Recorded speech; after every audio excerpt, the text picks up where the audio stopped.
سب کی سب دبی ہوئی ہیں, وہ صلاحیتیں سب کی سب بھیگی ہوئی ہیں, ان کو ذرا سی چنگاری دکھانے کی ضرورت ہے. وہ جو صلاحیتیں ہیں گی, وہ جو جوہر ہیں, ان کو سامنے لانے کی ضرورت ہے. ایک بات تو یہ ہے کہ جتنی صلاحیتیں وہ سب کی سب دبی ہوئی ہیں, بجھی ہوئی ہیں, اس کو ذرا سا شعلہ دکھانے کی ضرورت ہے. نمبر 1. نمبر 2, اگر کسی کے اندر کوئی صلاحیت ہے بھی تو اس صلاحیت کا استعمال صحیح طریقے سے نہیں ہو رہا. آج کل معاشرے کے اندر جتنی بھی بھاگ دوڑ ہو رہی ہے, یہ ساری کی ساری بھاگ دوڑ مطمع نظر اور مقصد صرف اور صرف دنیا ہے. کسی کا مقصد یہ کہ اچھا کما لے, اس کی رہائش اچھی ہو جائے, بلکہ انسان اتنی آگے کی سوچتا ہے کہ میں اتنا کچھ کما کے جاؤں کہ میری 7 نسلیں اس کے اوپر عیش کریں, 7 نسلیں عیش کریں. یہ صلاحیت کا غلط استعمال ہے.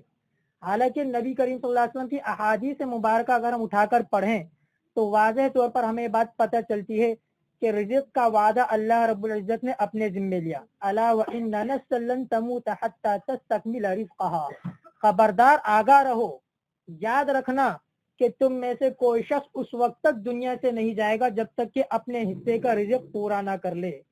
رزق کا وعدہ اللہ نے کیا, نحن نرزقکم وإیاکم. قرآن میں اللہ نے نبی کریم صلی اللہ علیہ وسلم سے فرمایا کہ رزق ہم آپ کو بھی دیتے ہیں اور ان لوگوں کو, آپ کی اولاد کو بھی. ولا تقتلوا اولادکم خشیۃ املاق. زمانہ جاہلیت کے اندر لوگ اپنی اولاد کو فقر اور فاقے کی وجہ سے, غربت کے خوف کی وجہ سے اپنی اولاد کو زندہ درگور کر دیتے تھے. تو اللہ پاک نے فرمایا ولا تقتلوا اولادکم خشیۃ املاق, کہ اپنی اولاد کو غربت کے خوف سے قتل نہ کرو. کیوں؟ اس لیے کہ رزق کا وعدہ تو اللہ پاک نے دیا. جس چیز کا وعدہ اللہ پاک نے اپنے ذمے لے لیا, اس چیز کے پیچھے انسان خواہ بھاگتا پھر رہے, اندھا دھند دوڑتا جا رہے, بھاگتا جا رہے, اور اپنی تھکن کی بھی پرواہ نہیں, اپنے نقصان کی بھی پرواہ نہیں, اپنے دینی نقصان کی کسی چیز کی پرواہ نہیں. اور رہا دوسری بات معاملہ جنت اور جہنم کا, اس کا اللہ پاک نے وعدہ نہیں کیا کہ مسلمانوں ہی کے لیے جنت ہے. یہ جو لوگ کہتے ہیں نا یار چھوڑو یار, جنت تو بنی مسلمانوں کے لیے, شیطان کا دھوکہ ہے. جنت مسلمانوں کے لیے بنی ضرور ہے, لیکن اس کی کچھ شرائط ہیں. خالی مسلمان کا نام رکھ لیا اور جنت مل گئی, جنت اتنی آسان نہیں ہے. بہر غفلت یہ تیری ہستی نہیں, دیکھ جنت اس قدر سستی نہیں. رہ گزر ہے دنیا بستی نہیں, جائے عیش و عشرت و مستی نہیں. ہاں بات ضرور ہے کہ جنت مسلمانوں کے لیے بنی ہے, لیکن اس کے لیے کچھ شرائط بھی ہیں. کیا؟ اللہ کی مان کے چلنا پڑے گا. قرآن نے خود واضح الفاظ میں فرمایا الذی خلق الموت والحیات لیبلوکم ایکم احسن عملا, کہ اللہ پاک نے موت و زندگی کا جو کھیل رکھا ہے دنیا کے اندر اس لیے لیبلوکم ایکم احسن عملا, آزمائش ہے یہ کہ تم میں سے کون اچھے کام کرتا ہے. جو اچھے کام کرے گا, جو نیک اعمال کرے گا, اسی کے لیے جنت ہے. جو اچھے کام نہیں کرے گا, نیک اعمال نہیں کرے گا, تو مسلمان, جس حدیث شریف کے اندر آتا ہے, جس مسلمان کے اندر اگر اللہ رب العزت کی توحید ہو, اللہ کے ساتھ کسی کو شریک نہ کرتا ہو, تو جنت میں ضرور جائے گا. اگر گناہگار ہے تو اپنے گناہوں کی پاداش, اپنے گناہوں کی سزا بھگتنے کے بعد جنت میں جائے گا. لیکن نامعلوم کتنا لمبا عرصہ ہوگا. اپنی بدعمالیوں, اپنی کوتاہیوں اور گناہوں کی وجہ سے, اور نبی کریم صلی اللہ علیہ وسلم کے مبارک سنتوں کے خلاف, اللہ کی شریعت کے حکم کے خلاف کرنے پر وہ جو جہنم کی آگ کے اندر سزا کے طور پر جلایا جائے گا کچھ معلوم نہیں. صرف ایک نماز کے بارے میں حدیث شریف میں ذکر ہے کہ ایک نماز اگر کوئی چھوڑ دے تو ایک حقب 80 سال جہنم کے اندر آگ میں جلے گا, اور 80 سال قیامت کا ایک دن ہماری دنیا کے 50,000 سال کے برابر, اتنا لمبا. تو معلوم نہیں, پتہ نہیں کتنا لمبا عرصہ ہوگا جہنم کی آگ میں جلنا پڑے گا. جو لوگ یہ کہتے ہیں کہ جنت مسلمانوں کے لیے, وہ تو شیطان کے بہت بڑے دھوکے میں. جنت حاصل کرنے کے لیے کچھ کرنا پڑے گا. اور اسی لیے دنیا زندگی میں اللہ پاک نے جو انسانوں کو دنیا بھیجے, مقصد یہی ہے. قرآن اصل میں مسئلہ صرف یہ ہے کہ دین سے جتنی بھی دوری ہے صرف اور صرف اس وجہ سے کہ دین کو سیکھنا چھوڑ دیا, قرآن سے دور ہو گئے, علماء سے دور ہو گئے, اہل علم سے دور ہو گئے, مساجد سے دور ہو گئے اور اس کے علاوہ دیگر کتنے دنیاوی قسم کے کتنے اس سے سب سے زیادہ گہرے تعلقات ہمارے ہوں گے اور دینی طبقے سے سب سے کمزور تعلقات ہمارے ہوں گے. نہ ہم خود سیکھنے کی کوشش کریں گے نہ کسی کو سیکھنے دیں گے نہ سیکھنے پر آمادہ کریں گے. سب سے بڑا المیہ یہ ہے دین سیکھنا چھوڑ دیا. اگر ہم دین سیکھنے لگے تو ہمیں معلوم ہو جائے گا کہ قرآن ہم سے کیا کہہ رہے اور حدیث میں نبی کریم صلی اللہ علیہ وسلم نے ہم سے کیا فرمائے. قرآن نے خود فرمایا وما خلقت الجن والانس الا لیعبدون کہ انسان کا زندگی دنیا میں آنے کا مقصد کیا ہے؟ صرف اور صرف اللہ کی عبادت, اللہ سے مخلوق کا رشتہ جوڑنا. یہ انسان کا مقصد ہے زندگی, اللہ سے مخلوق کا رشتہ جوڑنا. اور اسی چیز کی آج فقدان, اسی چیز کی کمی معاشرے کے اندر. معاشرے کے اندر جتنے مسائل ہیں ہم ہر مسئلے کو اگر سوچنا شروع کریں گہرائی میں جائیں تو صرف اور صرف ایک ہی بات نظر آئے گی کہ دین سے دوری, صرف اور صرف دین سے دوری. جب انسان دین سے جڑا ہوگا تو سارے معاملات سارے مسائل ختم ہو جائیں گے. دیکھیں نا نبی کریم صلی اللہ علیہ وسلم کا زمانہ دیکھیں, اٹھا کے تاریخ پڑھیں, صحابہ کے واقعات اٹھا کے پڑھیں, کتنا سکون امن امان. کیوں؟ نبی کریم صلی اللہ علیہ وسلم نے صحابہ کے اوپر اتنی محنت کی کہ صحابہ کرام رضوان اللہ علیہم اجمعین 100% دین پر عمل کرتے تھے. اور آج دین سے جتنا دور انسان ہوتا چلا گیا, مسلمان جتنا دین سے دور ہوتا چلا گیا اتنے ہی مسائل کا شکار ہوتا چلا گیا. یقین نہ اس بات پہ تو کبھی آزما کے دیکھ لیں. کچھ عرصے کے لیے اللہ رب العزت کے احکامات اور نبی کریم صلی اللہ علیہ وسلم کی سنتوں کی پابندی شروع کر دیں, دیکھیں زندگی کے اندر کتنا سکون آ جائے گا, کتنے مسائل حل ہوتے چلے جائیں گے. اور کچھ عرصہ جو نافرمانی کی زندگی گزری, شریعت کے احکامات کو پامال کیا جا رہا ہے, سنتوں کو چھوڑا جا رہا ہے, اس کے اوپر عمل کر کے دیکھ لیا جائے, واضح طور پہ نظر آ جائے گا. ہاں ظاہری طور پر دھوکے میں نہیں پڑنا ہے, ظاہری طور پر یہ بھی نظر آئے گا بہت سے بے دین لوگ ہیں جو نماز نہیں پڑھتے بلکہ کافر ہیں, مسلمان نہیں کافر ہیں, لیکن عیش و عشرت کی زندگی گزار رہے ہیں. تو اس کا کیا مطلب؟ شیطان دل میں خیال ڈال سکتے ہیں نا کہ یہاں تو یہ بات کہی جا رہی ہے سکون تو صرف شریعت و سنت پر عمل کرنے میں, معاشرہ بہتر جب ہی ہوگا, امن امان جب قائم ہوگا جب سنت شریعت پہ عمل کریں گے. لیکن یہاں تو ہم یہ دیکھ رہے ہیں کہ سکون اور پیسے اور مال و دولت اور ہر قسم کے عیش عشرت آسائش سب کچھ کافروں کو بھی ملی ہوئی. تو اس کا جواب الدنیا سجن المؤمن و جنت الکافر, کافر کے لیے تو دنیا کو جنت قرار دے ہی دیا, کافر کے لیے جنت ہے, کافر کے لیے جنت ہے دنیا, اور مسلمان کے لیے قید خانہ. مطلب قید خانہ یہ کہ مسلمان اپنی مرضی سے کچھ نہیں کر سکتا, ہر کام کرنے سے پہلے سنت و شریعت کو دیکھنا پڑے گا. اور کافر کے لیے جنت اس لیے کہ کافر بھی نیک اعمال کرتے, غریبوں کی مدد بھی کرے گا, دوسروں سے ہمدردی بھی کرے گا, اور بھی بہت سارے جو اچھائی کے کام ہے نیکی کے کام کرے گا, لیکن اس کے ان اچھے اعمال کا بدلہ قیامت کے دن اس کو نہیں دیا جائے گا. اس کے اعمال کا بدلہ دنیا ہی کے اندر اس کو دے دلا کے حساب بے باک کر دیا جاتے, حساب ختم ہو جاتے. ایک واقعہ آتے کہ ایک مسلمان کی موت کا وقت قریب آیا اور ایک کافر کی موت کا وقت قریب آیا,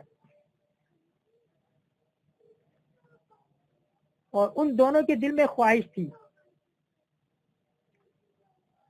کافر کے دل میں خواہش تھی کہ میں مچھلی کھاؤں, مسلمان کے دل میں خواہش تھی کہ میں شہد استعمال کروں, شہد پیوں. اللہ رب العزت نے فرشتوں کو حکم دیا کہ جاؤ اور کافر کے گھر کے دریا کے کنارے جو دریا اس کے اندر مچھلی ڈال دو, جس مچھلی کی اس کو خواہش سے ڈال دو. اور کافر نے اپنے خادموں کو حکم دیا, انہوں نے جال پھینکا, مچھلی آئی, پکی تلی کھائی, اس نے ختم. اور اس کی کچھ لمحوں میں پھر وہ مر گیا. مسلمان کے بارے میں اللہ رب العزت نے فرشتے کو حکم دیا کہ جاؤ اس کی گھر کے اندر, اس کے کمرے کے اندر, اس کی الماری کے اندر, اس کے بیڈ کے قریب, اس کے بستر کے قریب الماری کے اندر شہد رکھ کر اس کو گرا کے ضائع کر دو. فرشتے نے ایسے ہی کیا. وہ مسلمان جو تھا وہ اس خواہش کو, طلب کو دل کے اندر لیے رخصت ہو گیا دنیا سے.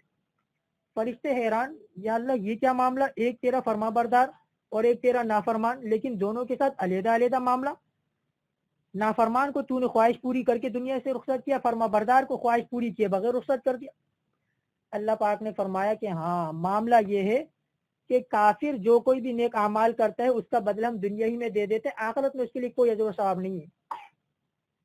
اس کافر نے ایک نیکی ایسی کی تھی جس کا بدلہ ہمیں دینا باقی تھا، اس لیے ہم نے ہمارا ارادہ یہ ہو کہ اس کے جانے سے پہلے اس کا بدلہ، اس کی جو خواہش دل میں آ رہی تھی اس کو کھلا پلا کے اس کا بدلہ دے دیا جائے اس کی اس نیکی کا۔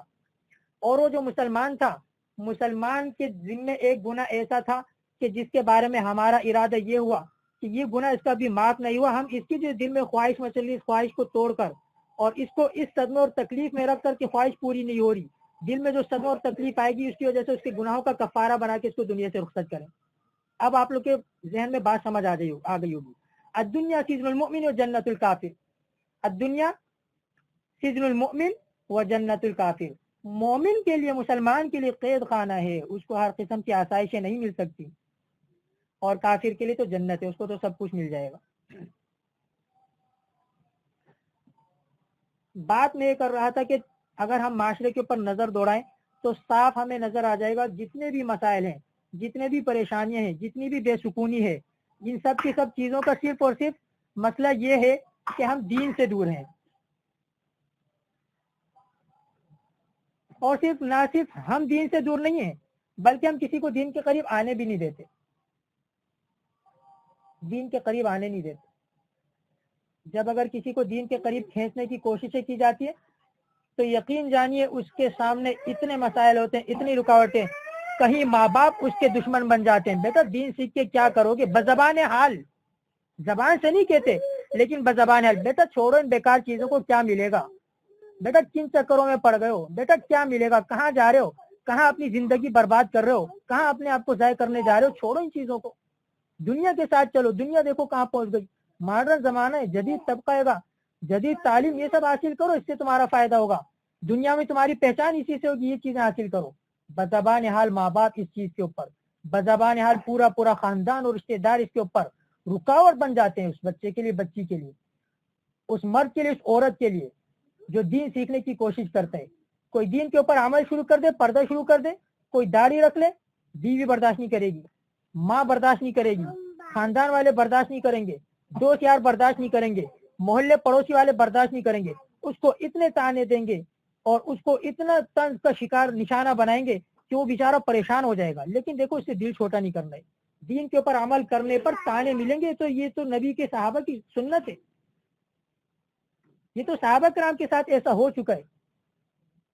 قرآن کریم کے اندر سورہ مطففین کے اندر ہے وَإِذَا مَرُّوا بِهِمْ يَتَغَامَزُونَ، کافروں کے بارے میں کہ جب مسلمان ان کے سامنے سے آس پاس سے گزرتے تو ان کا مذاق اڑاتے ہیں، اور حدیث میں فرمایا ہے کہ ایک زمانہ ایسا آئے گا کہ دین کے اوپر عمل کرنے والا ایسا ہوگا جیسے انگارہ ہاتھ سے لے کر چلنے والا۔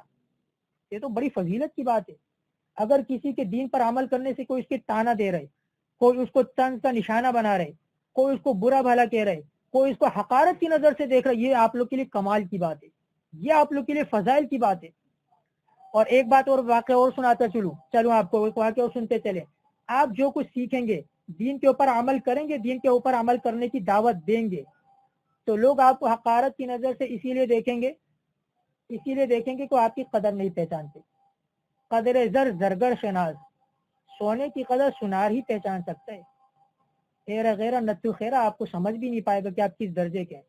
آپ اس درجے کے ہیں کہ نبی کریم صلی اللہ علیہ وسلم جو دین سیکھنے کی کوشش کرے، دین کا کام کرنے میں لگ جائے، دین سیکھنے کی دین کا کام کرنے میں لگ جائے۔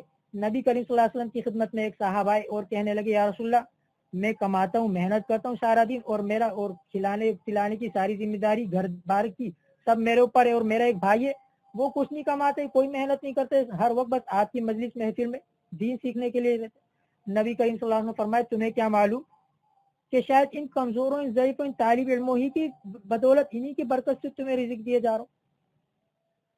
فرشتے اپنے پر طالب علم کے قدموں میں بچھا دیتے ہیں، جو دین کا کام کر رہے ہوتے ہیں اس کی اللہ رب العزت اپنی طرف سے مدد اور نصرت کرتے ہیں، اللہ کی معیت اس کے ساتھ ہوتی ہے، اللہ کی مدد اس کے ساتھ ہوتی ہے۔ ایک بادشاہ نے اپنے بیٹوں کے بارے میں مشورہ کیا کہ ان کو کیا سکھاؤں، کوئی ایسی چیز جس کے بارے میں آگے مستقبل میں ان کے کام آئے۔ وزیروں نے، مشیروں نے مشورہ دیا کہ آپ ایک کو سنار بنا دیں، ایک کو تناز سکھا دیں، ایک کو تیر سکھا دیں، ایک کو حکمت سکھا دیں، مختلف قسم کے پیشے بتا دیے. اور ایک چھوٹے شہزادے کے بارے میں کہا جو کہ ولی عہد تھا، اس کے بارے میں کہا آپ اس کو دین سکھا دیں. سیکھ لیا سب نے. اس کے بعد بادشاہ نے سب کو اکٹھا کیا اور کہا کہ میں تم لوگوں کے جتنا بھی ہنر جو کچھ سیکھا اس کو آزمانا چاہتا ہوں. تم لوگ جاؤ اور اپنے اپنے ہنر کے ذریعے سے ایک ایک درہم کما کے لے کر آؤ. سارے چلے گئے، واپس آئے. جب واپس آئے تو سب کے پاس ایک ایک درہم. سب نے اپنے اپنے ہنر کے مطابق کام کیا اور پیسے لے کے آ گئے. لیکن چھوٹا شہزادہ ولی عہد جس کو دین سکھایا تھا وہ اداس چہرے کے ساتھ کہنے لگا ابا جان، میں گلی بازاروں کے اندر، محلے کے اندر، ہر بازار میں گھوما پھرا اور میں آواز لگاتا رہا کہ میرے پاس بہت بڑے بڑے دینی مسائل ہیں، دین کا علم ہے. تم میں سے اگر کوئی مجھے ایک درہم دینا چاہے تو ایک درہم دے دے، اس کے عوض اس کے بدلے میں تمہیں بہت اچھے مسائل، بہت بہترین مسائل اور بہت کام کی بات بتاؤں گا، دین کا ایک مسئلہ سکھا دوں گا تمہیں. لیکن ہر کوئی میری بات سن کے ہنسی مذاق میں اڑا کے آگے بڑھتا چلا گیا. بادشاہ نے کہا کہ اچھا تم دل چھوٹا نہیں کرو، یہ موتی لو اور اس کو لے جا کے بازار میں فروخت کرو. چھوٹا شہزادہ بازار چلا گیا اور جا کے موتی فروخت کرنے لگا. کبھی سبزی والے کے پاس جاتا، کبھی موتی کے پاس جاتا، کبھی پرچون والے کے پاس، کبھی کسی دکان پہ، اور کہتا میرے پاس ایک چھوٹا سا موتی ہے، اس کے عوض میں تم مجھے کچھ دے دو، یہ خرید لو، اس کے عوض کچھ دے دو. ہر دکاندار ہنستا. شہزادہ واپس آ گیا، کہنے لگا کہ ابا جان، لوگ مجھے دیکھ کے ہنستے رہے کہ پہلے تم یہ آوازیں لگاتے پھر رہے تھے کہ مجھ سے ایک درہم کے بدلے میں کوئی مسئلہ خرید لو، ایک درہم دے دو اور مسئلہ سیکھ لو، اور اب تم ایک کانچ کا چھوٹا سا ٹکڑا لے کر آ گئے، کانچ کی گولی لے کر آ گئے اور کہہ رہے ہو کہ یہ ہیرا، اس کو خرید لو. تم تو لگتے دیوانے مجنون ہو گئے، جائے یہاں سے. ہر کسی نے مجھے کہہ کر بھگا دیا. بادشاہ نے کہا کہ اب یہی موتی تم سنار کے پاس لے کر جاؤ، جوہری کے پاس لے کر جاؤ. جوہری نے جب دیکھا تو پریشان، حیران، کہہ رہا اتنا قیمتی موتی، یہ تو کسی بادشاہ کے پاس ہو سکتا ہے. شہزادے نے کہا میں شہزادہ ہوں، بادشاہ کا بیٹا ہوں میں. اس نے کہا اتنی قیمت تو میرے پاس بھی نہیں بنتی ہے، اور یہ تم کیوں بیچنا چاہتے ہو؟ یہ تو دنیا بیش بہا قیمتی، انتہائی قیمتی موتی ہے گا.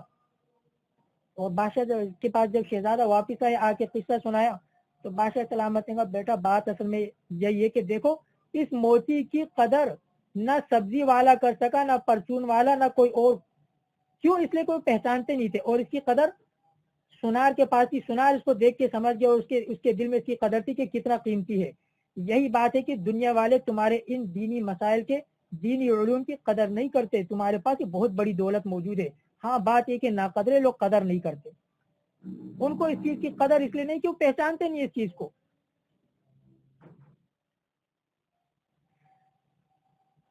تو جس کے پاس بھی دین کی ذرا سے بھی دولت موجود ہے اس کے پاس بہت بڑی دولت ہے، دنیا کی بہت بڑی، اس سے قیمتی دولت تو اس کے پاس ہو ہی نہیں سکتی کسی کے پاس. لیکن افسوس کی بات ہے کہ جتنی قیمتی دولت ہمارے پاس موجود ہے اس کی خود ہمیں قدر نہیں، دوسرا کیا خاک قدر کرے گا. ہمیں اگر قدر ہوتی تو ہم سب سے پہلے اس کی قدر کرتے، اور اس کے بعد کوئی قیمتی چیز انسان کے پاس ہوتی تو سب سے پہلے کوشش کیا کرتے کہ اس سے فائدہ اس کے ماں باپ کو بھی ہو، اس کے بہن بھائیوں کو بھی ہو، اس کے عزیز اقارب رشتہ داروں کو بھی ہو، اس کے دوستوں کے بھی ہو. لیکن ہمارے دل و دماغ کے اندر یہ گوشہ خیال میں بھی کہیں یہ بات کبھی گزری بھی نہیں ہوگی کہ ہمارے پاس جو چیز موجود ہے ہم دوسرے کو سکھائیں. معاشرے کے اندر جتنی برائیاں ہیں، جتنی بھی بہرا رویے، صرف اور صرف اس وجہ سے کہ اہل علم اور جو اس خاص طبقہ ہے گا وہ آگے بڑھنے کی کوشش ہی نہیں کرتے، وہ اپنے مسائل میں الجھے ہوئے تھے.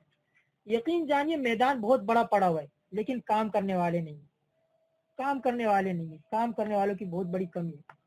عوام کے اندر دینی پیاس موجود ہے لیکن گمراہ کرنے والا طبقہ ایسا ہے کہ اس کو بدعات اور رسومات کے اندر اتنا گھیر لیا کہ وہ صحیح طبقے تک پہنچ ہی نہیں پاتا، اور صحیح طبقہ جو کام کرنا چاہیے تھا جس کو کام نہیں کر رہے. ہم اس چیز کا رونا تو بہت روتے ہیں نا کہ مسائل بہت ہیں، پریشانیاں بہت ہیں، بے دینی بہت ہے، گمراہی بہت ہے، اور لڑائی جھگڑا ہر گھر کے اندر عام ہے. یہ سارے مسائل ہیں، بہت اندھیرا ہے، بہت اندھیرا. یہ بتائیں اگر ایک انسان بہت اندھیرا کرتے رہے تو کیا اندھیرا ختم ہو جائے گا؟ اندھیرا ختم نہیں ہوگا. اندھیرا ختم ہونے کا ایک ہی طریقہ کہ انسان اپنے حصے کی ایک انسان جو اندھیرا کی شور مچا رہے، شور مچانے کی وجہ بس ایک دیا سلائی جلا دے، ایک شمع جلا دے، ایک دیا جلا دے، بس ایک ٹارچ جلا دے، ایک موم بتی جلا دے. ہر شخص اپنے حصے کی شمع جلاتا چلا جائے تو اندھیرا خود بخود ختم ہو جائے گا. ہم میں سے ہر ایک کو اس چیز کے بارے میں سوچنا ہے کہ ہمارے اندر کیا صلاحیت ہے. اللہ رب العزت نے کتنی بڑی دولت دی ہے.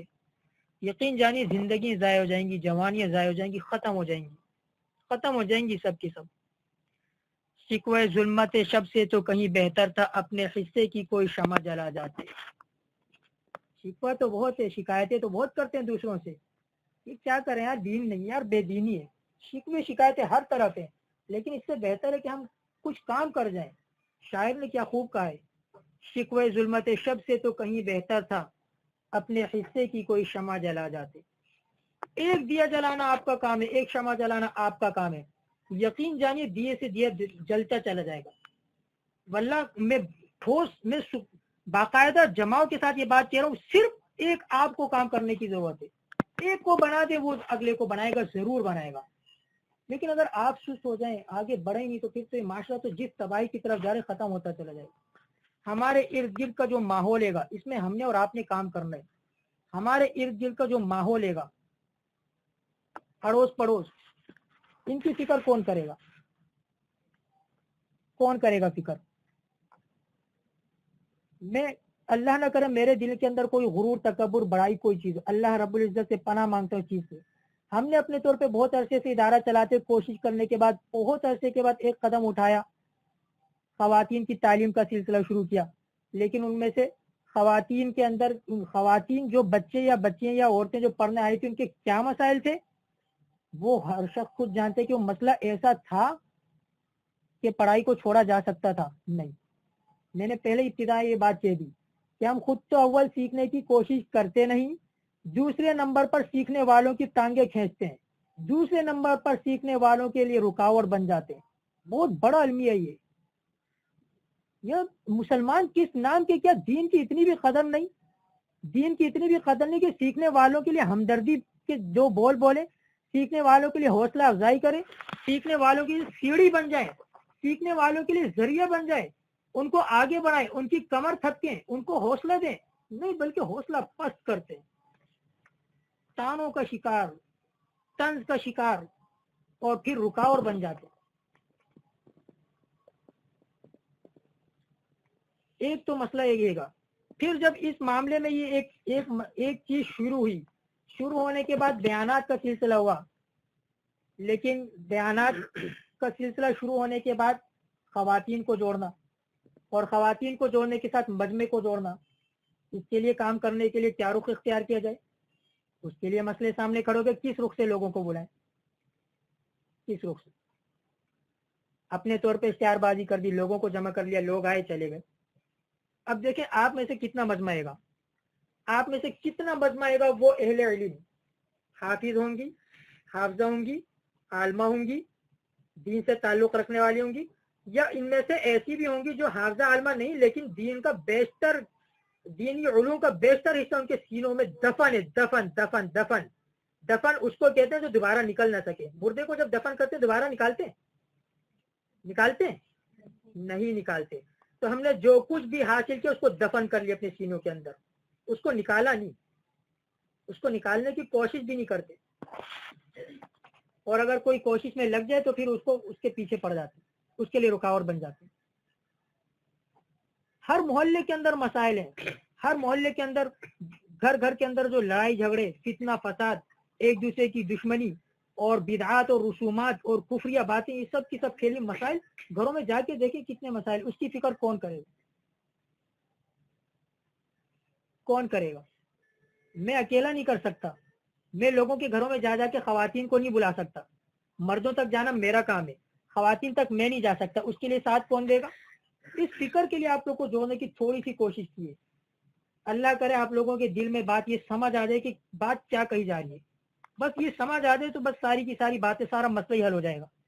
نہ امید نہیں اقبال اپنی کشتے ویراں سے, ذرا نم ہو تو یہ مٹی بڑی زرخیز ہے ساقی. ذرا سا حل چلانے کی ضرورت ہے, بس حل نہیں چلایا ہم نے, اس لیے بنجر پڑی ہے زمین. زمین کے اندر سونا ہے, بڑی زرخیز ہے, بہت کچھ ہے.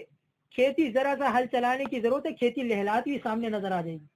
ابھی میں نے شروع میں ابتدا میں بات کی نا, ہر شخص کے اندر کوئی نہ کوئی صلاحیت موجود ہے. صلاحیت کا استعمال یا تو غلط, یا صلاحیت کو استعمال ہی نہیں کر رہے. رخ صرف اور صرف دنیا کی طرف موڑ کے رکھا ہے, دین کی طرف تو دیکھتے ہی نہیں, دین کی طرف تو سوچتے ہی نہیں ہے. دین کی طرف ہم جیت کے بارے میں دین کی طرف ہم دوڑ لگاتے ہی نہیں ہے. ہم جیت جائیں, ہم دوسروں سے آگے ہو جائیں, ہر معاملے میں صرف دنیا کو رکھتے ہیں آگے. کپڑے اچھے ہوں دوسروں سے, ہمارے کپڑے اچھے ہوں, کھانا اچھا ہو ہمارا, لباس اچھا ہو ہمارا, رہائش اچھی ہو ہماری, ہماری ملازمت اچھی ہو, دنیا کی ہر چیز ہماری دوسرے سے اچھی ہو, لیکن دین کوئی بات نہیں, گزارے لائف. دین کیا خدا نہ خواستہ کہ یتیم ہے. اس قدر ہمارے دل و دماغ میں اس کی عظمت دل سے نکل چکی ہے, اس قدر ناقدری, قدر ہی نہیں ہے دین کی ہمارے دل و دماغ کے اندر. یقین جانیے جو میں بات کر رہا ہوں نا, یہ واللہ دل سے بات کر رہا ہوں کہ اگر کسی کے دل و دماغ میں قدر ہوتی نا, کبھی رکاوٹ نہیں بنتا کسی کے لیے, بلکہ دوسروں کو دھکے دے دے کے یہاں بھیجتے اور خود بھی آنے کی کوشش کرتے, خود بھی اس کام کو لے کے چلتے, خود بھی اس کام کو شروع کر دیتے. جس چیز کی اہمیت اور قدر دل کے اندر ہوتی ہے نا, وہی چیز انسان کرتا ہے, اس چیز کے بارے میں انسان فکر مند ہوتا ہے. صرف ایک کانچ کا شیشے کے گلاس, اس کی کتنی فکر کی جاتی ہے, ٹوٹنے نہ پائے, احتیاط سے استعمال کرنا, احتیاط سے رکھنا, آرام سے اٹھانا, بیٹا خیال سے ذرا, قدر ہے دل میں, اہمیت ہے اس کی, اس لیے اتنی فکر ہے اس کی. دین کی فکر کیوں نہیں؟ سخت جملے ہیں, بھاری گزر سکتے ہیں کسی کے دل کے اوپر, تو معذرت, دین کی اہمیت نہیں, اس لیے فکر نہیں. فکر ہوگی تو پتہ چل جائے گا کہ دین کی اہمیت دل کے اندر ہے. زبانی ہم کلامی سے دعووں سے کچھ نہیں ہوتا. انسان کہتا ہے نہیں ہمیں دین کی فکر ہے, نہیں ہم بھی مسلمان ہیں, کیوں نہیں, ہمیں دین کی فکر ہمیں نہیں ہوگی تو کس کی. خالی زبانی دعووں سے کچھ نہیں ہوتا, عمل سے ظاہر کرنا پڑتا. میدان بہت بڑا بھرا ہے, بہت بڑا سامنے میدان ہے.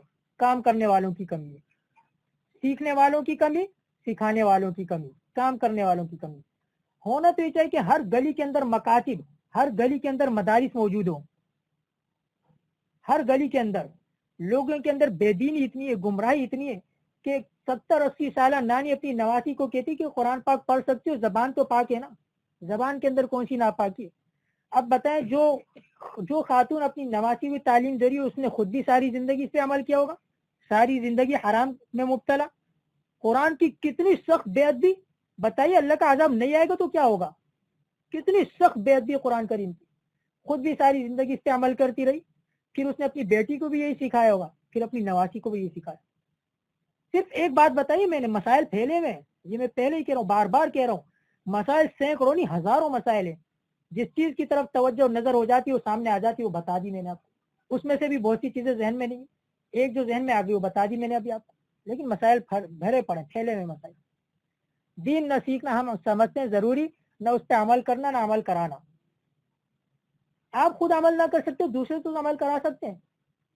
ایک فائدے کی ایک بہترین بات آپ کو بتاؤں, ہمارے اعمال ایسے ہیں کہ نامعلوم قبول ہوں بھی یا نہیں, کھوٹے سکے ہیں شاید.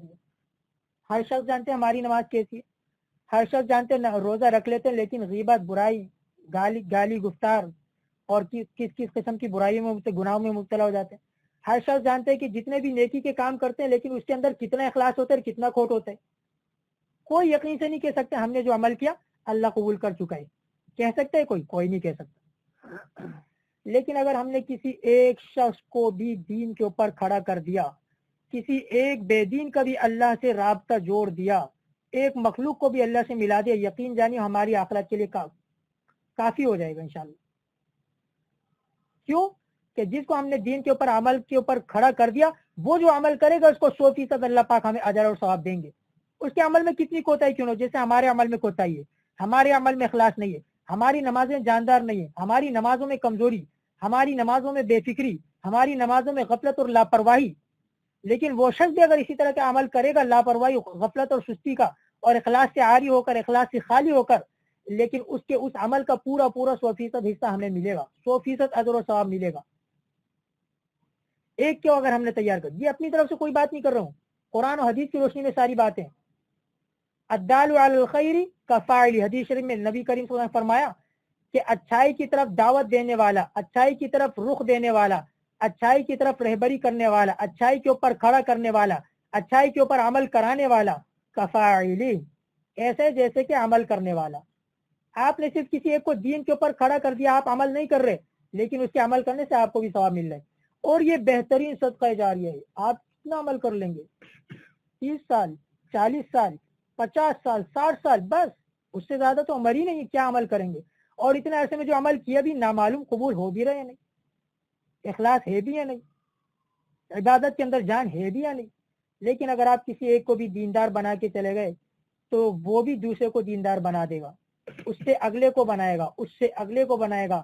آپ اپنی عمر کا حصہ پورا کر کے چلے گئے, قبر میں آرام سے پڑھے, لیکن آپ کے اعمال جو ختم ہو گئے, آپ کچھ کر نہیں پا رہے, نماز نہیں پڑھ پا رہے, لیکن نماز کا ثواب آپ کو مل رہا ہے. کیوں؟ آپ نے کسی کو نماز سے تیار کر کے آئے. قرآن نہیں پڑھ پا رہے, زبان نہیں ہل سکتی, لیکن قرآن پڑھنے کا ثواب مل رہا ہے قبر میں. کیوں؟ کسی کو قرآن پڑھنے پہ تیار کر کے آ گئے. اسی طرح ساری عبادات کو لے لیں, آپ آرام کر رہے ہوں گے, لیکن قیامت تک آپ کی نیکیوں کا سلسلہ اعمال آتے چلے جائیں گے, اعمال. اور جب ہم دین پر عمل کریں گے, ہماری اولادیں بھی دیندار ہوں گی. حدیث شریف کے مطابق انسان جب قبر میں چلا جاتے تو اس کے صدقہ جاریہ والے اعمال, کسی کو اگر دین کے اوپر تیار کر کے گیا, وہ عمل کر رہے تو اس کا ثواب یا نیک صالح اولاد. لیکن ہم دین تو خود عمل نہیں کرتے, اولاد کو کرنے نہیں دیتے, نہ اس کو کہتے, تو اولاد کیسے دیندار ہوگی؟ ہم کیسے یہ سوچ کے بیٹھ گئے کہ ہمارے مرنے کے بعد ہماری اولاد ہمیں پڑھ کے بخشے گی؟ مدارس سے اٹھا کے لے آئیں گے, دوسروں کو کہہ دیں گے دعا کر دو, چلے جاؤ, ہمیں تو پڑھنے ہی نہیں آتا قرآن, ہمیں تو پتہ ہی نہیں یہ سارے ثواب کا طریقہ. ہم کیسے اپنے ماں باپ کو بخشے؟ اولاد جبھی آپ کے کام آئے گی جب اولاد کو دیندار بنا کے چلے جائیں, وہ اولاد اپنی اولاد کو, اولاد اپنی اولاد کو. اسی طرح اگر کسی ایک کو بھی آپ نے دین کے اوپر تیار کر لیا, وہ اگلے کو تیار کر دے, وہ اگلے کو تیار کرتا جائے. ایک شمع آپ جلا دے, ایک دیا آپ جلائیں, انشاءاللہ دیے سے دیے جلتا چلا جائے گا. اور یہ نہ سوچے کوئی کہ اتنی بڑی بڑی باتیں آپ کیسے کہی جا رہی ہیں, کس خواب و خیال میں بیٹھے ہوئے, کیا سوچنا چاہ رہے ہیں, کیا کرنا چاہ رہے ہیں. کام آپ نے شروع کرنا ہے. عربی کا ایک مقولہ ہے گا, من الحبۃ تنشأ الشجرہ, ایک چھوٹے سے دانے سے نکلتا ہے درخت. اتنا بڑا درخت, اس کے سینکڑوں پتے, اس کے سینکڑوں ہزاروں پھل, کتنے ایک چھوٹے سے دانے سے نکلتا ہے. مطلب یہ کہ ہر بڑے سے بڑے کام کی بنیاد ابتدا میں چھوٹے اور معمولی کام ہی سے ہوتی ہے. مثال لے لیں, مولانا الیاس رحمۃ اللہ علیہ نے جب تبلیغی کام شروع کیا تو ابتدا میں 4 5 یا 8 دیہاتی اور میواتی تھے جن کو انہوں نے دعوت دینا شروع کی. کیا ان کے وہم و گمان میں بھی یہ بات ہوگی کہ میں جس کام کو شروع کر رہا ہوں یہ کام آگے جا کے 1 صدی 1.5 صدی کے اندر اتنا پھیل جائے گا کہ پوری دنیا کے ایک عالمی کام بن جائے گا, ہر ممالک میں, پوری دنیا میں میرا یہ کام چل رہا ہوگا؟ کیا انہوں نے سوچا بھی ہوگا؟ ان کے دل و دماغ میں بھی بات نہیں ہوگی کہ میں جو کام تھوڑا سا شروع کروں آگے جا کے اتنا پھیل جائے گا. اپنے حصے کا کام کرنا ہمارا کام ہے, عمل کرنا ہمارا کام ہے, آگے اس کو پھیلانا یہ اللہ رب العزت کے اوپر چھوڑ دیں.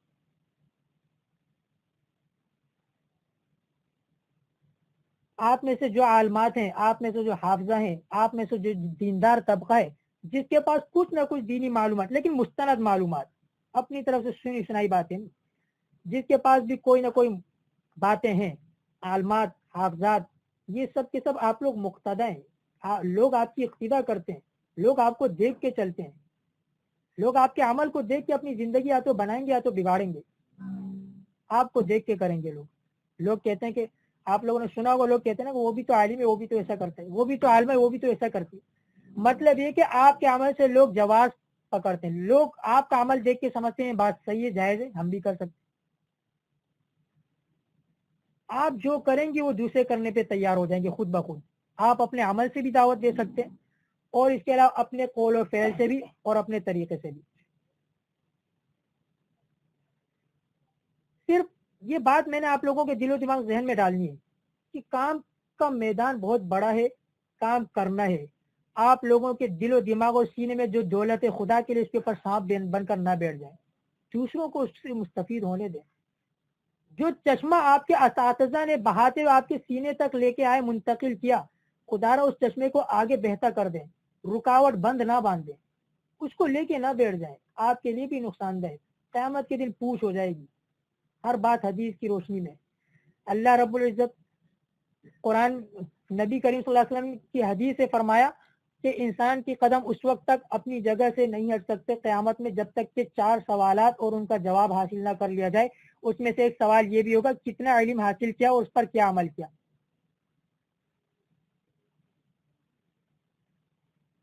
علم حاصل کرنے کے بعد عمل بھی کرنا اور دوسروں تک پہنچانا بھی. دیکھیں نبی کریم صلی اللہ علیہ وسلم کے ذمہ اللہ پاک نے دعوت کا کام دیا, دوسروں تک پہنچانا. نبی کریم صلی اللہ علیہ وسلم نے کتنی محنت کی, وہ محتاج بیان نہیں ہے، سب جانتے ہیں۔ تکالیف اٹھا اٹھا کے محنت کی، اور کتنی محنت کی کہ 1.25 لاکھ کا مجمع تیار کر دیا، 1.25 لاکھ شاگرد تیار کر کے گئے۔ اور پھر اس کے بعد چلو نبی کے ذمے تو خدا نے لگایا تھا، اللہ رب العزت نے لگایا تھا۔ صحابہ کرام اگر یہ سوچ کے بیٹھ جاتے کہ ہمارے ذمے تو کوئی وہی نہیں آئی، ہمارے ذمے تو اللہ پاک کی طرف سے کوئی ذمہ داری نہیں ہے، ہم چھوڑ کے بیٹھ جائیں، بیوی بچے کاروبار دنیاوی مشاغل مسائل مصروفیات، کیسے کر سکتے ہیں دین کا کام؟ کیسے ہم دین پھیلا سکتے ہیں دوسروں تک؟ اگر صحابہ کرام دوسروں تک دین نہ پہنچاتے تو آج خدا نخواستہ اللہ بہتر جانتے ہیں نہ معلوم ہم کن حالات میں ہوتے، کن چیزوں کا شکار ہوتے۔ ہم تو دیندار بھی نہیں ہوتے، مسلمان بھی نہیں ہوتے، اسلام کے نام تک سے واقف نہیں ہوتے، گمراہی اور جہالت کے اندر انتہائی گہرائی کے اندر ہوتے ہیں۔ صحابہ کرام نے آگے آنے والے نسلوں کو سکھایا، انہوں نے آگے آنے والے شاگردوں کو، اور یہ سلسلہ ہم تک چلا ہے۔ لیکن ہم میں سے اگر کوئی عالمات کوئی حافظات سیکھ کر خالی خولی بیٹھ جائیں تو بتائیں چشمہ تو ختم ہو گیا، ختم ہو گیا نا، رک گیا نا۔ وہ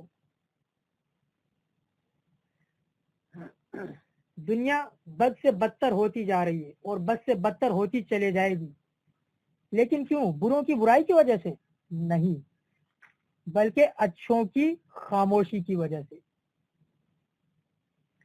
مولانا زکریا رحمۃ اللہ شیخ الحدیث صاحب، انہوں نے ایک واقعہ لکھا ہے امر بالمعروف اور نہیں منکر کے بارے میں، کہ انسان اچھائی کا حکم دیتا رہے، برائی سے روکتا رہے، انفرادی طور پر ہو اجتماعی طور پر۔ انفرادی طور پر بھی آپ لوگوں نے کام کرنا ہے، لیکن میں آپ لوگ کو اجتماعیت کے اوپر کھڑا کرنا چاہ رہا ہوں۔ اگر آپ لوگ ایک پلیٹ فارم بنا کر کام شروع کر دیں، ایک سلسلہ شروع کر دیں، تو اس کا جو چشمہ جاری وہ کبھی رکے گا نہیں انشاءاللہ۔ مولانا صاحب نے واقعہ لکھا ہے کہ اگر ایک کشتی میں ایک منزل نیچے ایک منزل اوپر، اور نیچے والوں 2 منزلیں ایک کشتی میں دونوں رہنے والے ہیں، اور نیچے والوں کے پاس پانی میسر نہیں، استعمال کے لیے پینے کے لیے پانی نہیں، اوپر منزل والوں کے پاس پانی ہے، نیچے والوں کو جب ضرورت پڑتی اوپری منزل میں جاتے ہیں اور پانی لے کر آتے ہیں۔ اگر وہ یہ سوچتے ہیں اور سوچ کر کہ ہمارے بار بار اوپر جانے سے ہمیں بھی پریشانی مشقت اور اوپر والے بھی پریشان ہوتے، کیوں نہ ہم یہی کشتی میں سوراخ کر لیں، پانی نیچے سے ابلنا شروع ہو جائے گا، ہمیں پانی مل جائے گا، ہم بھی پریشانی سے بچ جائیں گے، اوپر والے بھی۔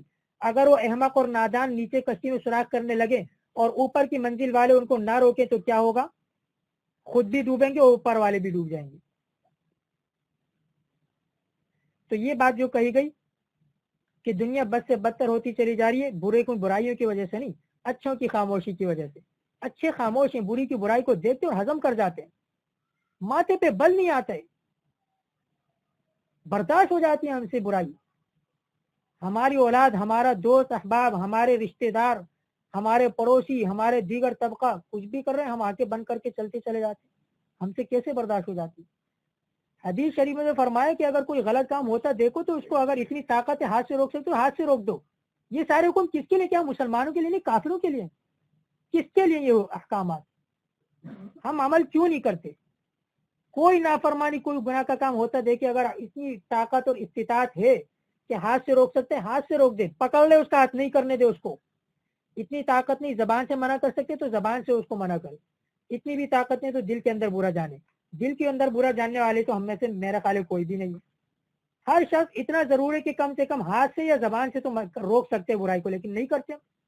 یہی بات کہی گئی، یہی وجہ ہے کہ بروں کی برائی کی وجہ سے نہیں، اچھوں کی خاموشی کی وجہ سے دنیا بد سے بدتر ہوتی چلی جا رہی ہے، مسائل پھیلتے چلے جا رہے ہیں، گھر گھر کے اندر لڑائی جھگڑا، بے دینی اور گمراہی اور بدعت اور کفریات، پتہ نہیں کیا کیا، گلی محلے بگڑتے چلے جا رہے ہیں، معاشرہ بد سے بدتر ہوتا چلا جا رہا ہے۔ اس کے لیے تھوڑا سا ہمیں فکر مند ہونا پڑے گا۔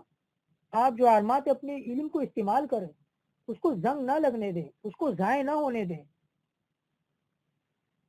اپنے اپنے محلوں کے اندر کوئی ترتیب اپنے طور پر بنانے کی کوشش کریں، اپنے گھر والوں کو استعمال کریں، ہم سے رابطہ کریں، جہاں تک ہم سے ہو سکا انشاءاللہ ہم کوشش کریں گے، تعاون کریں گے آپ کے ساتھ۔ ہر گلی اور محلے کے اندر ایک ایک مکتب، ایک ایک عالمہ ہونی چاہیے، درس قرآن، درس حدیث، مسائل، باتیں لوگوں کے، آپ لوگوں کے لیے ایسے بن جائیں کہ لوگ آپ کے سامنے اپنے مسائل لے کر آیا کریں۔ حقیقت بات یہ ہماری سوچ یہ ہو کہ ہمارا گھر، ہمارا ادارہ، ہمارا محلہ ایسا ہو جائے کہ ہر وقت یہاں پر بیان کے لیے لوگ دینی رہنمائی کے لیے آنے کی کوشش کریں، انہیں اعمال اور عقائد کی غلطیوں سے بچانے کی ہم کوشش کریں۔ عوام میں آج بھی اس بے دینی کے ماحول کے باوجود دین اسلام کی جاذبیت کی وجہ سے دینی پیاس موجود ہے، لیکن ان کی اس پیاس کے بجھائے جانے کے مناسب انتظامات نہ ہونے کی وجہ سے لوگ گمراہ ہوتے جا رہے ہیں۔ آج کل گھر گھر کے اندر تو ٹی وی، نیٹ، موبائل ہے، اس کے اندر اگر کوئی ذرا سا دین کی طرف آنا بھی چاہتے ہو، سوچتے یار میں کیوں پریشان اور مشکلات کا شکار ہوں، ادھر ادھر کیوں بھاگوں، گھر کے اندر بیٹھے بیٹھے علم حاصل کر لوں۔ ٹیلی ویژن کھول لیا، ٹی وی کھول لیا، اب ٹی وی کے اندر بے دین قسم کے اسکالر اور بعض غیر مستند شدہ جو نام نہاد مولوی ہوتے ہیں، وہ دین کا چہرہ مسخ کر کے جو لوگوں کے سامنے رکھتے ہیں اس کو دین سمجھ کے کرنے لگتے ہیں اس کے اوپر۔ جو دین کا صحیح رخ دینے والے تھے وہ سوئے، اور دین کے اوپر غلط محنت کرنے والے لوگوں کو گمراہ کرتے چلے جا رہے ہیں۔ ان سے متاثر ہو کر لوگ اپنے عقائد اور اعمال کی کوتاہی میں مبتلا ہو جاتے ہیں۔ ایک شاعر نے کہا نا کہ اور ہم جو اہل علم طبقہ ہے وہ کچھ فکر ہی نہیں، سوچ ہی نہیں رہا، اپنے علم کو زنگ لگاتے جا رہے ہیں، آگے بڑھنے کی کوشش نہیں کر رہے۔ ایک شاعر کہتے کہ تو ادھر ادھر کی نہ بات کر، یہ بتا کہ قافلہ کیوں لٹا، مجھے راہزنوں سے گلا نہیں، تیری راہبری کا سوال ہے۔ میں خود اپنی کوتاہی میں اس لیے باتیں کہہ رہا ہوں کہ خود میری زبان سے میرے کان اور دل قریب ہے، اللہ کرے میرے دل میں بات آ جائے، میں اس کام کے اوپر کھڑا ہو جاؤں مضبوطی کے ساتھ۔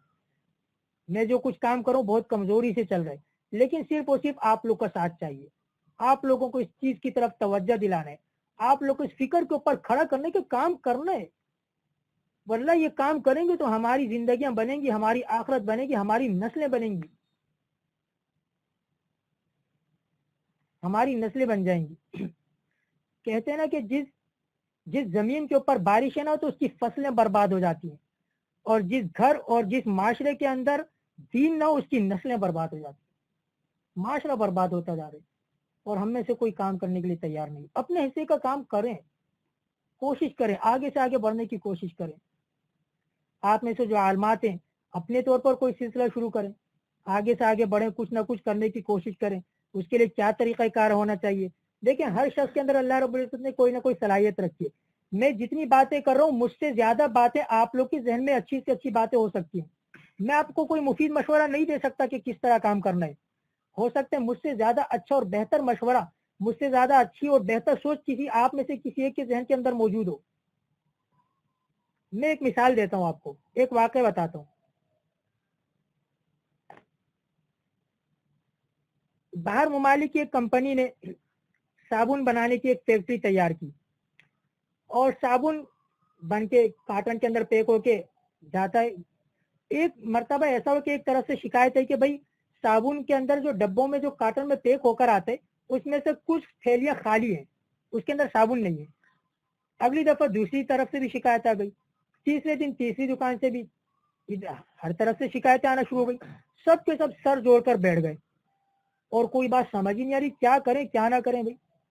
آخر کار بڑی منصوبے کے بعد، بڑے مشورے، میٹنگ بلانے کے بعد یہ طے پایا، ایک لاکھوں اربوں کروڑوں روپے کی ایک مشین تیار کرنے کے بارے میں سائنسدانوں نے منظوری دی کہ ایک ایسی مشین تیار کی جائے کہ جو جب ریپر پیکنگ کے لیے جا رہا ہوگا، گزرتا ہو، خالی جانے لگے تو وہ مشین اس کو پکڑ لے، لیکن اس کے اوپر بڑا لمبا چوڑا خرچہ آ رہا تھا۔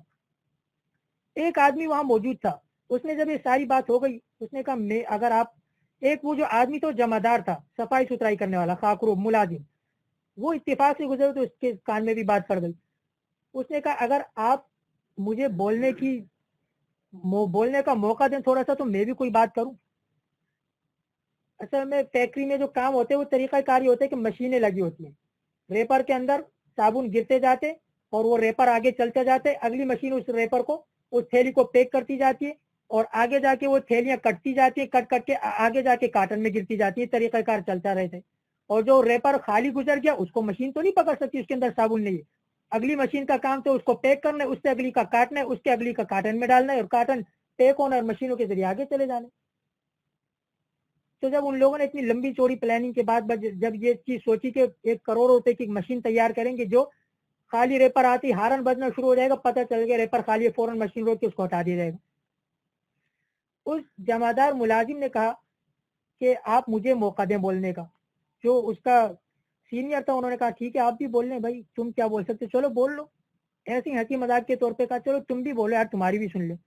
اس نے کہا ایسا کریں آپ کہ وہ جو صابن بنا کے اس ریپر کو گزارتی ہوئی مشین ہے اور اس صابن جب ریپر میں ڈالا جاتا ہے اس کے بعد جب وہ آگے جا کے کٹتا ہے تو جہاں وہ کٹنے کے بعد کاٹن کے اندر جہاں جا رہا ہوتا ہے ریپر اس کے سامنے بس ایک اسٹینڈ فین لگا دیں چلتا ہوا، اس کی ہوا سے وہ ریپر آگے نکل جائے گا اور کاٹن میں نہیں جائے گا. سارے حیران پریشان، یار اس نے تو چٹکی بجاتے مسئلہ ہی حل کر دیا. کروڑوں کے معاملے کو اس نے صرف 5-10 ہزار میں معاملہ ہی نمٹا دیا اس نے. تو بات میں یہ بتا رہا تھا واقع سنانے سے مقصد یہ کہ ہر شخص کے اندر اللہ رب العزت نے صلاحیتیں رکھی ہیں، اس کا اپنا دماغ ہے، اس کی اپنی سوچ ہے. نہ معلوم آپ میں سے کس کی سوچ اگر اس کے اوپر تیار ہو جاتی، کام پہ کھڑے ہو جاتے ہیں تو مجھ سے کتنا آگے نکل جائے میں تو پہچان بھی نہیں سکتا، مجھے تو پتہ بھی نہیں کتنا آگے نکل سکتے ہیں. صرف اور صرف اس نشست کا آپ لوگوں کو جوڑنے کا جمع کرنے کا مقصد صرف یہ تھا فکر دلانا، تھوڑا سا بس کام کے لیے تیار ہو جائیں، اپنے علم کو ضائع نہ ہونے دیں. جوانیاں گزر جائیں گی، ضائع ہو جائیں، غلط کاموں میں، دنیاوی مصروفیات میں، ان چیزوں میں. رزق کا وعدہ اللہ نے کیا ہے، ضرور کریں سب کچھ، لیکن اس لحاظ سے کریں کہ مجمع کو جوڑنا ہے، مجمع کو دین کے اوپر لانا ہے. اب اس کا کیا رخ ہو سکتا ہے، کیا طریقہ کار ہو سکتا ہے، کس انداز سے کام ہو سکتا ہے، اس کے بارے میں آپ لوگ خود اچھے سے بہتر انداز میں سوچ سکتے ہیں. صرف 2 منٹ کے لیے آپ میں سے ہر ایک اپنے محلے کا تصور کریں کہ کتنی گمراہی ہے. صرف 2 منٹ کے تصور اپنے محلے کا، محلہ چھوڑے اپنے گھر کو سوچ لیں. ہم نے مسلمانوں نے صرف اور صرف نماز اور روزہ اور قرآن اور حج اور زکوٰۃ بس اس کو دین سمجھ لیے. دین یہ نہیں ہے، دین تو آگے بھی بہت کچھ ہے، اس کے اندر تو معاملات بھی آ جاتے. پھر ہم جس چیز کو پکڑ کے بیٹھے اس کا تعلق حقوق اللہ سے ہے اور حقوق العباد کو تو ہم بھولے بیٹھے. گھر گھر میں لڑائی، دنگا فساد، ایک دوسرے کو گالی گفتار، ایک دوسرے سے بدلے لینا. ماں اپنے بچے کو بیٹا اس نے تجھے مارا، تو روتا ہوا کیسے آ گیا، تو نے پتھر پھینک کے کیوں نہیں مارا. معاف کرنا ہم بھول گئے، معاشرے کے کیا حقوق ہیں بھول گئے، ہم مسلمان کے کیا حقوق ہیں، اخلاقیات کیا چیزیں بھول گئے. یہ بات اگر میں کرنا شروع کروں، آگے کی تہ میں جاؤں، گہرائی میں جاؤں، تو بات بڑی لمبی ہو جائے گی. ہم میں سے صرف محلے کے اندر نہیں، صرف اپنے گھر کے اندر نظر دوڑائیں کہ کتنا فیصد دین پر عمل ہو رہا ہے. صرف نماز، روزہ، قرآن، حج، زکوٰۃ یہ دین ہے، اس کے علاوہ کوئی دین ہی نہیں ہے ہمارے اندر، کوئی دین نہیں ہے. معاملات، معاشرت، اس کو کون دیکھے گا. ایک حدیث جھنجھوڑنے والی حدیث سنیں ذرا. نبی کریم صلی اللہ علیہ وسلم نے فرمایا، آپ میں سے میں اپنے بارے میں حدیث آپ لوگ کو سناؤں کہ میں بہت اپنے آپ کو نمازی سمجھتا ہوں، لیکن مجھے اس چیز سے ڈرنا چاہیے کہ نبی کریم صلی اللہ علیہ وسلم نے حدیث میں فرمایا، نبی کریم صلی اللہ علیہ وسلم حدیث ہے، آپ نے صحابہ سے پوچھا تم بتاؤ کہ میری امت کا مفلس غریب ترین شخص کون ہے. صحابہ نے کہا وہ جس کے پاس مال و دولت نہ ہو، کھانے کو 2 وقت کے لیے روٹی نہ ہو، کہیں اگر اپنا رشتہ بھیجے تو کوئی اس کا رشتہ قبول نہ کرے. نبی کریم صلی اللہ علیہ وسلم نے فرمایا نہیں، میری امت کا مفلس اور غریب وہ ہے جو نیکیوں کے پہاڑ لے کر آئے گا. نمازیں لمبی چوڑی نمازیں پڑھیں گی، نفل اور تہجد میں ساری رات گزاری ہوگی، اور نفل اشراق چاش تک ساری نفلیں پڑھی ہوں گی، نفلی روزے رکھے ہوں گے، سارے اعمال کے ہوں گے. نیکیوں کا ایک انبار اور پہاڑ لے کر آئے گا، پہاڑ، اونچا سا پہاڑ. لیکن پھر حقوق لینے والے قیامت کے دن آئیں گے، یا اللہ اس نے مجھے گالی دی تھی، یا اللہ اس نے میرا حق دبایا تھا. جو دعویٰ کرنے والا ہے گا اپنی حق تلفی کا، اللہ رب العزت اس کی نیکیوں کے پہاڑ میں سے نیکیاں اٹھا کے اس کو دے دیں گے، جاؤ بھائی یہ نیکیاں لے لو جاؤ. اگلا پھر آ جائے گا، پھر اس کی نیکیوں کے پہاڑ میں سے تھوڑی سی نیکیاں اٹھا کے اس کو دے دیں گے، جاؤ یہ لو چلے جاؤ. یا اللہ پاک اس نے میرا دل دکھایا تھا، یا اللہ پاک اس نے مجھے تانا دیا تھا، اس نے مجھے طنز کا نشانہ بنایا تھا، اس نے میرا فلانا حق دبایا تھا. اللہ رب العزت نیکیوں کے پہاڑ میں سے اس کی نیکیاں اٹھا کے اس کو دیتے چلے جائیں گے. اور ہوتے ہوتے یہاں تک حدیث بتا رہا ہوں میں، ایک وقت یہ آئے گا، نوبت یہاں تک پہنچے گی کہ اس کے نیکیوں کا پہاڑ خالی ہو جائے گا، نیکی ایک بھی نہیں رہے گی اس کے پاس. لیکن افسوس، معاملہ اس سے زیادہ دردناک اور خطرناک کہ اب بھی دعویٰ کرنے والے اب بھی چلے آ رہے ہیں، حق لینے والے، حق کا مطالبہ کرنے والے آئے جا رہے ہیں. اب کیا ہوگا، اب اس کے پاس نیکی تو ہے نہیں دینے کے لیے. جو حق کا مطالبہ لے کر آئے گا، دعویٰ کرے گا، اس دعویٰ کرنے والے کے گناہ اٹھا کر اس نیکی کے انبار والے کے کاندھے پہ ڈال دی جائیں. آپ نے فرمایا میرے امت کا مفلس یہ ہے. ہم اپنے آپ کو سمجھتے ہیں بہت دیندار ہیں، بہت عمل کرتے ہیں، نہ معلوم ہم سے کتنی کوتاہی ہوتی. حقوق العباد کے اندر، معاملات کے اندر، معاشرت کے اندر، اخلاقیات کے اندر